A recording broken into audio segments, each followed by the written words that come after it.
جی میری راجہ صاحب اس پہ بات ہوئی تھی، کچھ علماء سے میں نے بات کی تو انہوں نے کچھ روایت کی چیزیں رکھی، میرے پاس بھی ظاہر مواد تھا اس بارے میں، اور میں خود بھی پڑھ کر گیا تھا کہ یہ ساری چیزیں شروع ہی ایک روایت سے ہوتی ہے جس پہ ایک یہودیت آ رہی ہے اور ام عائشہ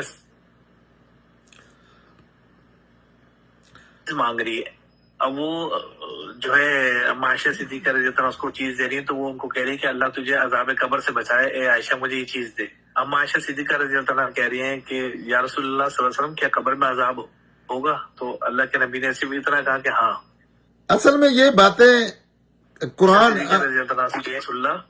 جی مگر ایک بات میں آپ کو اس لیے بتا ہوں کہ وہ شروع ہی یہاں سے ہو رہی ہے، اسٹارٹ یہاں سے ہو رہی ہے کہ ایک یہودی عورت آگے بتا رہی ہے، یعنی نہ اللہ نے کہا نہ اللہ کے رسول نے کہا، ایک یہودی عورت آگے بتا رہی ہے کہ ایسا ہوگا. اور پھر ام عائشہ صدیقہ رضی اللہ عنہ کہہ رہی ہیں، وہ روایت اس طرح سے کہ وہ کہہ رہی ہیں کہ اس دن کے بعد رسول اللہ صلی اللہ علیہ وسلم نے ہر نماز میں عذاب قبر سے بچنے کے لیے دعا مانگنی شروع کر دی اور لوگوں کو بھی سکھائی.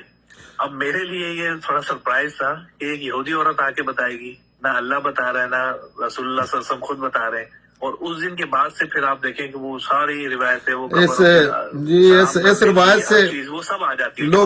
لوگوں کو احساس نہیں ہوتا. اس پہ اگر غور کیا جائے تو اس کا مطلب ہے کہ رسول اللہ نے قرآن نہیں سمجھا جو آپ پہ اترا ہے، جو آپ نے قیامت تک کے لیے دیا ہے نا. دین کا تنہا سورس ہے اب قیامت تک سیدنا محمد، رسول اللہ سیدنا محمد. تو یہ بات کرنے والا سب سے پہلی وائلیشن یہ کر رہا ہے کہ رسول اللہ نے شاید خود قرآن نہیں سمجھا یا ان کو نہیں سمجھ آئی، اس لیے انہوں نے یہودی. اب دیکھیں اس میں کیا کیا ستم ہو رہے ہوتے ہیں. پھر دوسرا یہ حدیث کی جتنی حدیث ہے ان کے سب پہ پہلے اصول تو دیکھے کیا ہے کہ بات قرآن کے خلاف نہ ہو، علم عقل کے خلاف نہ ہو. ان پر ایک ایک چیز کی یہ بات نفی کر رہی ہے کہ پیغمبر کو باہر سے اطلاع دی جا رہی ہے جو اب قیامت تک دین کا سورس یہ کہ تنہا ماخذ ہے رسول اللہ سیدنا محمد.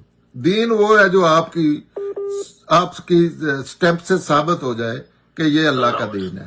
اور آپ کو قرآن آپ پہ اترا ہے، سارا دین آپ نے دیا ہے، لیٹسٹ ورژن جو ہے، اور آپ کو کوئی باہر سے بندہ آ کے اطلاع دے رہا ہے ایک، اور اس پہ بحثیں ہو رہی ہیں. تو یہ بات تو قرآن کے خلاف ہے، یہ بات تو علم کے مسلمات کے خلاف ہے، عقل کے خلاف ہے. اچھا عذاب قبر کوئی بندہ عذاب زندگی کو دیا جاتا ہے نا. بے شک بے شک. اچھا تو آپ قبر کوئی کھود کے دیکھے نا اپنے دادا جی کی، اس میں ہے کیا جہاں یہ عذاب دے رہے ہیں. ہاں یہ اللہ کا ایک دوسرا مردہ دیا ہے. لیکن ان چیزوں پہ نا، ویسے ان چیزوں پہ میرا نہیں خیال قرآن میں کوئی بات ہے تو وہ کرنی چاہیے. قرآن میں اللہ تعالیٰ نے بتایا ہے نا، اور وہ عقل کے مطابق باتیں ہیں. بے شک بے شک بے شک. اور وہ سمجھ آتی ہیں.